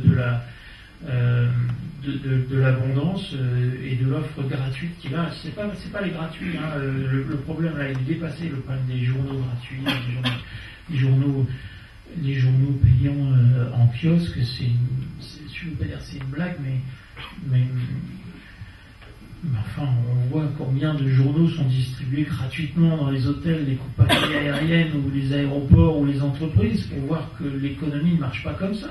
Oui, vous oubliez la PQR qui marche bien encore. Alors la PQR marche bien parce qu'elle est sur un domaine de niche spécialisé sur son territoire et que vous n'avez pas encore pour l'instant d'unité éditoriale locale réduite qui n'ont pas les coûts de la PQR, mais vous les aurez bientôt, et forcément. vous aurez forcément des unités, des groupes, des pure players, des gens qui n'auront pas les frais d'une imprimerie ou des camions de livraison des journaux et qui vous donneront une information sur votre village ou le bourg ou le quartier et de manière beaucoup plus précise peut-être que le journal de PQR. Ça va arriver. Monsieur. Oui, bonsoir, Julien Costra, je suis journaliste. 2 questions très rapides. La première, c'est par rapport à la valeur ajoutée que vous identifiez pour le journalisme augmenté, qui est celle du tri, de la hiérarchisation, de l'enrichissement, la mise en perspective. La question que je me pose, c'est que les moteurs sont en train aussi de proposer ça, l'algorithme. Quand on voit le nouveau fil d'actualité de Facebook, il y a aussi maintenant du tri qui s'opère selon les affinités qu'on a, les centres d'intérêt. Donc j'ai l'impression qu'il y a peut-être aussi pour le journaliste là une guerre, une course contre la montre qui est engagée entre la machine et l'homme. Je veux avoir votre avis là-dessus. Et la deuxième question, c'est que l'une des solutions que vous proposez pour ce journalisme augmenté, pour que les médias se réinventent, c'est de se doter de Media Lab. Ça m'intéresse notamment parce que je travaille sur un projet de Media Lab basé à Nantes. Je voudrais simplement vous donner quelques exemples de Media Lab et expliquer un peu si on peut peut-être traduire Media Lab. Je pense que un laboratoire des médias pour produire de nouveaux contenus, de nouveaux outils de diffusion, réfléchir à des nouveaux modèles économiques. Moi je l'entends comme ça, vous en avez peut-être une autre définition. Alors la guerre homme-machine, j'y crois pas trop parce que Facebook il fait remonter des choses qui ont été produites par des médias en général. Donc il me semble que c'est un faux problème. En plus, je vois Google Actualité ou Google News aujourd'hui a ramené l'éditorial en front page, en page de une, alors qu'avant c'était que de l'algorithme mécanisé. Maintenant ils ont ramené, sous la pression des éditeurs, mais ils ont ramené du choix éditorial. Donc je ne sais pas comment répondre à cette question-là et je ne suis pas sûr que on va voir, mais ça me fait penser à d'autres choses parce que à la télévision notamment, je suis assez convaincu qu'assez vite la télévision va, grâce à un mix de découvertes classiques, de search et de recommandations, la télévision va très vite savoir ce que vous avez envie de voir et à quelle heure et avec qui. Et voilà, donc on va arriver dans ce type de phénomène assez vite également. Votre deuxième question sur les Media Labs. Vous avez raison, l'un des travers et l'un des échecs de la presse écrite, c'est d'avoir ignoré la recherche et le développement. Et c'est-à-dire de se dire non, tout ça c'est une blague, le balancier finira bien par revenir, ça tiendra bien jusqu'à ma retraite, ou ce genre de choses qui font que il y avait cette arrogance qui faisait que ils pensaient tous qu'après 25 ans, les jeunes feraient comme eux et achèteraient le bon. Or, c'est pas du tout ça qui se passe. C'est nous qui allons sur Facebook. Et donc, ils ont négligé cette dimension de recherche et développement et donc de Media Lab que vous évoquez, à tort.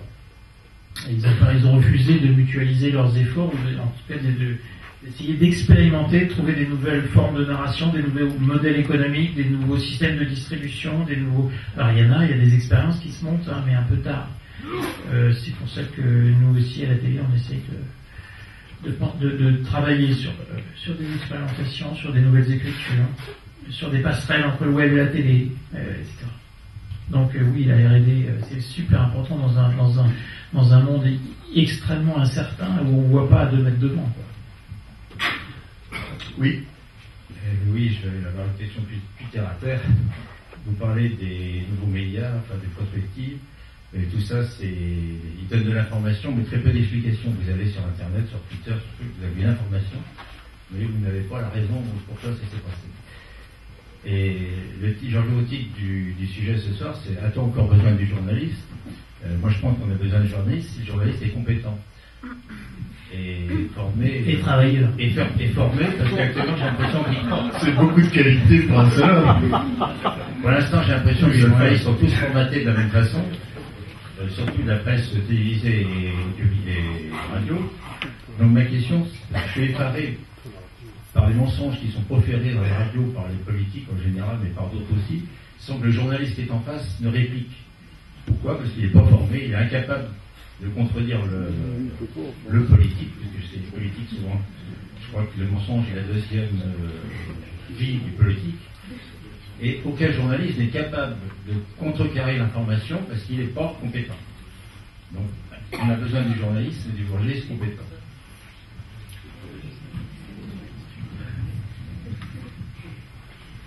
Non, on a besoin de journalistes compétents et travailleurs, parce que pour pouvoir faire du... comment dire, pour pouvoir contredire un homme politique, il faut effectivement... Mais il faut une énorme culture générale, il faut beaucoup de travail. Mais je crois que là, on revient au sujet du journalisme augmenté et enrichi par la technologie. Moi, je suis convaincu, et on y travaille, qu'on va pouvoir... déstabiliser bien davantage, ou en tout cas contredire efficacement pour la démocratie et le citoyen, l'homme politique qui nous racontera des bêtises, voire des mensonges, par la technologie, par la collaboration avec l'audience, par ce qu'on appelle en bon français le fact-checking, en direct. Ça, on va pouvoir le faire, et on y travaille à la télévision, via un deuxième écran. Via l'iPhone ou la tablette, qui permettra d'avoir une interaction avec l'émission qui se déroulera en direct, en disant mais là c'est complètement bidon, c'est faux, et on le fera vite, on pourra le faire vite grâce à la technologie. Voilà, on essaiera de pallier l'incompétence dont vous parlez, qui sévit parfois. Oui, bonsoir, Dominique Luneau, journaliste. Je suis rassuré parce que j'entends, parce que effectivement, vous en êtes même l'incarnation. Il y a besoin de journalistes qui expliquent et qui donnent du sens, même si c'est pas toujours le cas, même s'ils font des erreurs, ils ne sont pas toujours honnêtes. Vous avez raison, mais pourtant, je pense que ce que dit Richard est absolument juste. Et en même temps, sur le modèle économique, vous l'avez dit, il y a la destruction de valeur, il y a la désintermédiation qui fait que l'on est vraiment en train de refonder quelque chose sans avoir trouvé les solutions. Et ma conviction est que dans cette période-là, au moins, l'argent public est nécessaire. Et France Télévisions en est l'exemple. Vous permet de faire de la veille, vous permet, comme l'AFP avant, vous l'a permis également. Donc je crois que l'argent public est fondamental. C'est un bien public, l'information d'ailleurs, donc elle a un rôle à jouer là-dessus. Simplement, il faudrait que l'argent public soit aussi utilisé, tant qu'à faire, aussi bien que possible. Et là, il y a une responsabilité des hommes politiques, quels qu'ils soient, locaux ou nationaux, de faire en sorte que l'argent public serve aussi à fonder, à refonder des modèles, et pas simplement à reproduire ce qui existe, à faire... Enfin, je pense que France Télévisions a besoin de bouger, par exemple. France 3 a besoin de bouger, il me semble, beaucoup. Et l'autre responsabilité qu'il y a, c'est de garantir l'indépendance des journalistes, parce qu'il faut que, c'est pas parce qu'il y a de l'argent public, il faut garantir en même temps l'indépendance de l'information. C'est un mot qui me semble être très important.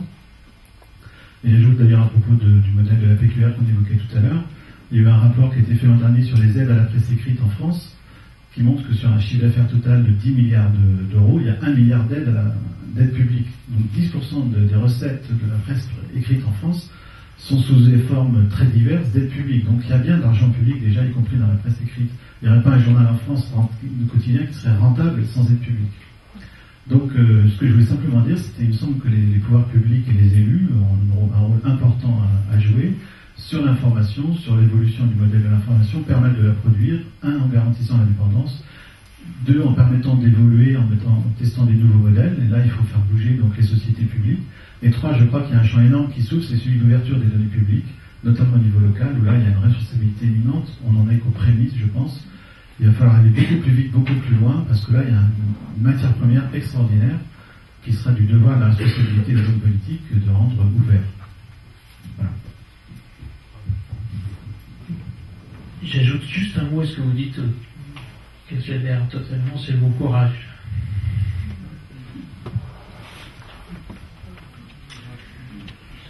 Une autre intervention? Alors là, vous avez vu un triptyque, effectivement, c'est compétences. Vous avez parlé de temps de travail, d'engagement et puis de courage. Et moi, j'aimerais revenir sur ce qu'on a dit sur la PQR. Parce que, à un moment donné, produire une information, c'est quand même une information critique au sens noble du terme. La PQR, moi je l'achète tous les jours, j'achète quand même avant tout un vaste agenda de faits, information route, ça, pour moi, c'est du pareil au même. Je ne me fais pas d'illusions, c'est pas dans la PQR que je vais avoir une information distanciée et critique. Quand je fais la somme, finalement, j'ai à trier entre une position un peu paresseuse, consistant à ménager ses entrées dans les institutions en donnant l'illusion d'un petit coup de griffe dans une narration avancée municipale, et ça sent quand même derrière la polémique négociée, contrebalancé par les communiqués d'opposition, pareil, qui n'apportent rien. Donc, pour arrêter, certains éditos, je les lis d'un œil chrétiennement bienveillant, mais c'est tout. C'est pas là que je vais trouver effectivement une information et que je viendrai chercher ce qui me permet d'alimenter ensuite. Et je comprends que la position de monsieur est difficile, c'est-à-dire qu'à un moment donné, on est dans une région, je suis bien placé pour le savoir, qui essaie, je pense, de jouer la carte de la démocratie locale, tout ça, mais à un moment donné, quand il faut la mettre en œuvre, on voit bien qu'il y a des intérêts, qu'il faut tous qu'on les fasse avancer, avec chacun à un moment donné un petit courage, chacun a sa petite pierre pour dire, bon, tout ce qui a été écrit, ben voilà, maintenant on est dans le faire, donc ça veut dire qu'il faut que vous acceptiez qu'à un moment donné, il y a une forme de sens critique et qu'on tourne la page de peut-être cette forme de journalisme de connivence, quoi. Je ne crois pas qu'il y ait dans la salle de journalistes du PQR, même s'il y en a qui connaissent un peu le sujet. Simplement, je me permets, enfin bon, Éric Scherer va répondre, je me permets de vous conseiller à nouveau la lecture de ce petit document Nantes 2030, nouveaux médias, nouveaux réseaux numériques, où on a notamment des représentants de la PQR, alors qu'ils ne parlent pas de leur métier en tant que tel, mais ils parlent des rapports entre la PQR et les nouveaux médias numériques de manière, je trouve, intelligente et prospective. Éric Scherer, voulez-vous commenter? Non? Oui. Juste un petit mot pour prendre un peu de... sur la question de la PQR, comme il n'y a pas de représentants, et je ne suis pas chargé de les défendre. Mais par contre, ma fonction m'amène aussi à bouger dans le reste de la France et à regarder le reste de la PQR. Donc dire la PQR, voilà. Et j'ai envie de dire, pour me promener, vous aussi sans doute, mais bon... oui, c'est pire ailleurs. C'est qui a dit ça? Non, mais franchement, il y a... Après, on peut, de toute façon, chacun a son point de vue, son sentiment. Mais d'abord, il y a deux journaux. Bon, même si je sais que c'est pas simple, mais il y a deux journaux, en tout cas pour Nantes, son agglomération, même au-delà, deux journaux de presse quotidienne régionale, c'est pas très courant. C'est assez rare, ça reste très rare, ça durera peut-être pas, j'en sais rien, enfin je souhaite longue vie aux deux, mais et en tout cas, je vous assure que quand je vais dans, je vais pas citer d'autres régions, mais je vais en citer une, c'est ma région natale. Quand je vis pour Saône-et-Loire, et même plus que les mariages, je vais vous dire, vous savez ce que c'est même pas ça. C'est, j'y vais souvent dans ma région natale, et tous les villages, et c'est machin, c'est marié avec machin. Voilà. Il n'y a plus que ça comme information, c'est qu'il n'y a plus rien d'autre. Donc, oui, avec machine, enfin, la modernité m'a frappé. Et alors, et donc, je voulais simplement dire ça pour dire qu'ici on a encore, c'est pour ça que je pense que c'est important qu'on en débatte. Parce qu'il y a aussi toutes les initiatives qui étaient évoquées indirectement par Dominique Luneau, et y compris tous les médias qui existent d'autres, parce qu'on parle là, je pense qu'il y a Ouest France et Presse Océan, pour les citer, mais les médias indépendants, enfin, il y a toute une série de médias ici, là, que je n'ai pas cité et que je ne vais pas faire. Il y a quand même un vrai foisonnement qui fait que ça se répond, on n'est pas dans un... Alors après, le problème, c'est l'accès à ces médias, là, donc ça rejoint la question tout à l'heure. Mais ici, en tout cas, on peut se dire qu'il y a un potentiel de foisonnement de médias locaux considérable. Et donc ça, c'est quand même une richesse, justement, pour éviter de tomber dans ce que vous évoquez totalement, en tout cas, à supposer qu'on soit tombé pour partie. Non, deux petites choses. D'abord, ce serait bien que vous citiez ces médias locaux. Donc, ces initiatives, s'il y en a que je ne connais pas, enfin, j'en ai croisé tout à l'heure certains avec beaucoup d'intelligence et de fraîcheur qui m'ont fait plaisir. Et puis la deuxième chose, c'est vous l'avez dit, ce mot-là, et c'est à mon sens très important pour les jeunes, de dénoncer, oui, le journalisme de connivence, absolument. Le journalisme de connivence qui a détruit notre métier. Et on l'a vu au niveau national, on le voit, on l'a vu tous les jours, on le voit tous les jours encore, et c'est vraiment quelque chose sur lequel il faut... parce que c'est de la corruption. C'est de la corruption. Et voilà, si on pouvait au moins passer ce message-là pour les jeunes, ce serait important. nous nous approchons du terme de cette soirée. On va voir une question. Y en a-t-il d'autres? Non? Eh bien, monsieur, vous serez le dernier. Allez-y. Bonsoir, Denis Cardin, je suis journaliste. Tout à l'heure, vous posiez la question de la valorisation de l'information. Est-ce que, au travers de ce que l'on peut voir sur les différents portails d'information, cette question de la valorisation de l'information n'est pas déjà tranchée? Je veux dire par là, sur l'ergonomie des sites, on voit de plus en plus apparaître les articles les plus commentés, les articles les plus lus. Est-ce que on voit bien qu'ici on est sur une dimension un peu affective de l'information. C'est d'ailleurs un des critères de hiérarchisation de l'information, c'est celle qui vous touche, c'est celle qui suscite l'émotion chez celui qui la reçoit. Est-ce que là on n'a pas finalement la valeur de l'information en fonction du nombre de commentaires qu'elle suscite, ça fixe sa valeur, et puis par contre-coup, est-ce que au sein d'une rédaction on n'est pas tenté de réagir dans le cadre de traitement de l'information sur justement l'impact émotionnel ou affectif de la dite information? Alors, vous évoquez ces petites boîtes qu'on voit sur les sites web les plus lus ou les plus commentés. Ces petites boîtes, elles existent, mais après tout, pourquoi pas? Mais c'est quand même pas elles qui font l'information d'un site web ou d'une de site web. Je crois qu'elles peuvent être utiles pour donner une température, ou donner une certaine photographie de l'opinion, mais c'est pas elles qui fondent les choix éditoriaux. Le cauchemar d'une rédaction, ce serait que le matin, en tout cas d'une conférence de rédaction dans nos médias, ce serait que la conférence de rédaction soit dictée par les mots les plus recherchés dans Google ou les histoires les plus lues. Ce serait le cauchemar total d'une rédaction soumise à ce type de choix. Et d'ailleurs, ça existe dans ce qu'on appelle les fermes de contenu aux États-Unis, qui produisent à la louche et à la chaîne des contenus en fonction de ça. Mais c'est en tout cas pas, à partir du moment où vous avez une rédaction professionnelle aujourd'hui, c'est pas ce vers quoi on se dirige. En même temps, nous avons tous, et vous choisissez vos informations et vos titres pour intéresser l'audience. Forcément. Votre titre, vous le choisissez pour plaire, pour attirer du lectorat, pour attirer des lecteurs. Et vous n'êtes pas en train de donner le compte rendu d'un conseil des ministres ou d'un conseil municipal pour ennuyer les gens. Vous allez chercher à séduire, vous allez grossir le trait pour intéresser. C'est tout le boulot du journaliste de savoir rendre compte, mais aussi de cet équilibre entre le fond et la forme qui a toujours été dans nos métiers. Alors ça, pour le coup, cette automatisation des plus lus, des plus commentés, des plus partagés, etc. Mais c'est pas le cœur du truc. En même temps, j'essaie de montrer que on est aussi sensible à l'audience. On ne travaille pas que pour nous. Merci de votre présence, de votre attention, de vos questions. Merci à Éric Scherer d'avoir esquissé quelques réponses à la question « A-t-on encore besoin des journalistes ?»